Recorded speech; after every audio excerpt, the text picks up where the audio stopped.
Hello everyone, I hope you're well. Really good to see you and really good to talk to you again. I thought I'd touch base with you because I'm now 39. When I started the videos on depression and me healing myself of depression and also using the camera, I was 37, that was 2 years ago. So I wanted to update you with the journey and what's been going on, and am I receiving treatment? How am I doing with the depression? Have I healed with the depression? What the fudge cakes is going on? So essentially, I'm 1 year away from my 40th birthday, and I honestly say I couldn't be happier with my life. I have decided to quit being an actor, or not quit, I've decided to stop being an actor and use those skills and talents that I acquired while being an actor to impart in this way, and also in my new venture, which is that of a coach. Alongside with the coaching, I've also started to do tarot readings, and I also teach the tarot as well. So that's been something that's really beautifully come together in how I help people and talk to people and advise people. And lots of people are loving it. So I thought it's pretty good that I would do it. In terms of the depression, I still get episodes where I feel down, but it takes about 5, 6, 7 triggers as opposed to 3. And they're usually pretty bad things, like it has to be a really hard day, which funnily enough has been recently, because I've had such an amazing birthday, and as an ex said to me once, he said if you have such a really big high at times, sometimes you might have a massive crash, or more than likely you might have a massive crash. So that's what's been happening over the last couple of days, because also all of my old jobs that I have been doing for the last 5-6 years, they really have no relevance to my life right now. I was working in box office primarily to gain some kind of knowledge about the theatre, which I did. And then as soon as I started to give up the audition, give up acting and really make a clear decision about giving it up, the best auditions of my life came up, which I went for, gave them my best, and I didn't get them. So I thought to myself, you know what, that's a clear sign that I'm done. I'm not going to keep on chasing this dragon. This is just because that's exactly what it is. It's like fucking heroin. It's like, you're chasing the dragon of trying to be someone else. That's in my eyes. The people who are obviously really good at acting and are really flourishing from acting, which I'm not going to lie, they're the ones that are flourishing in the public eye and actually doing the bigger roles, which are the 5%, they're the ones who are supposed to be doing it. So I'll leave that to them. And I'd much rather they have that rather than me chasing something that isn't going to come to me. Saying that, it's been really interesting. I've had some really great feedback from people that have been, even today, 6 months down the line, I'm being asked for parts, seeing if I'm available, casting, but I've completely tried to eliminate myself from the internet in that way, but you'll probably still be able to find some stuff. Yeah, I mean, generally it's really good. So there are things that are just slowly siphoning themselves off away from my life since I've started to cut out and have the bravery to cut that out.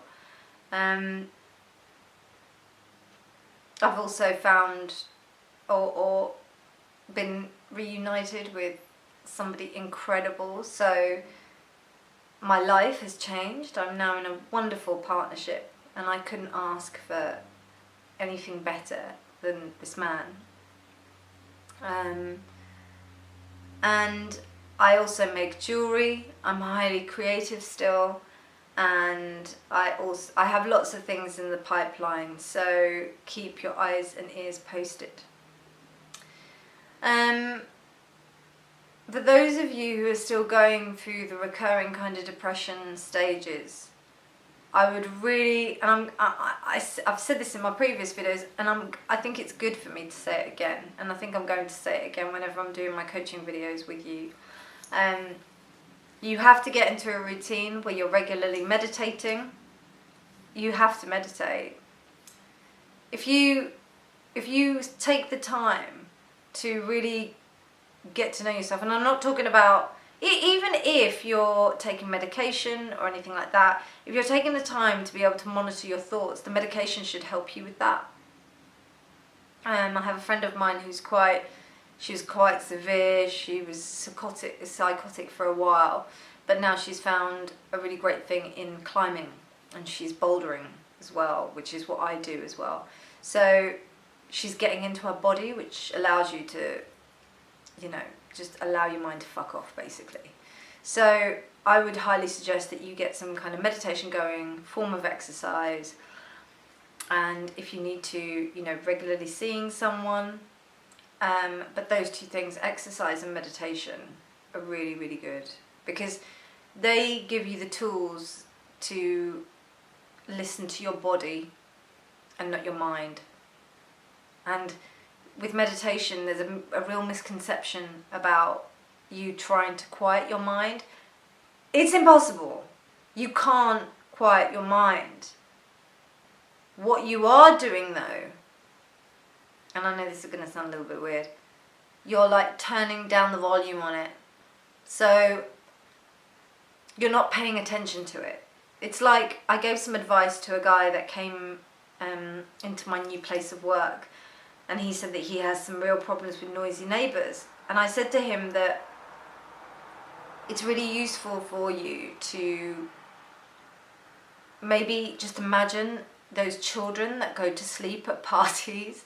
Like you'll see like a child just zonked out at the end of a party, like a big party, a family party or whatever, and the noise is going boo, boo, boo, and then yet they're just zonko, they're out for the count.